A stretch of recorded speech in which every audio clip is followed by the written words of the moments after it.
You're wondering how to muffle audio in Premiere Pro. This is going to be the tutorial for you and how you can go ahead and muffle audio. So I've threw this video together very quickly here. Very simple video. We're going to go ahead and click on the audio. This is the sound tracking here. And then you want to go over to the effects bar and then type in low pass. And you're going to see the low pass section. You're going to drag that onto the audio clip.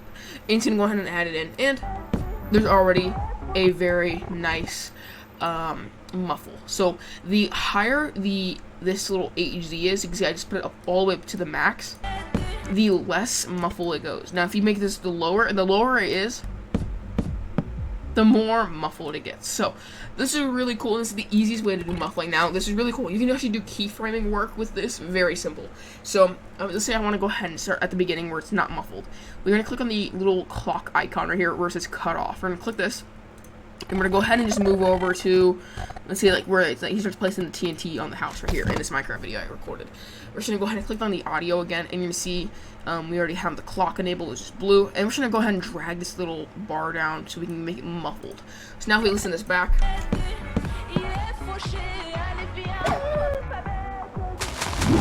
Now, if you actually listen closely here, this little bar right here, this little track, if I actually move this out of the clip here, if you actually listen,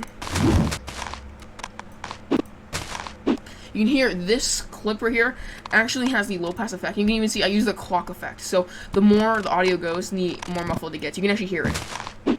Now I know a lot of people won't actually notice that effect because it's so very it's very not noticeable, but this is very useful for a lot of your videos. So this is going to be very useful for your videos if you want to make it muffled, or if you're going underwater like with a vlog and you want to make the audio muffled as well. That's a really cool effect. So that is it for today's video. Make sure you leave a like, subscribe, turn on post notifications, and I'll see you all in the next video. Goodbye.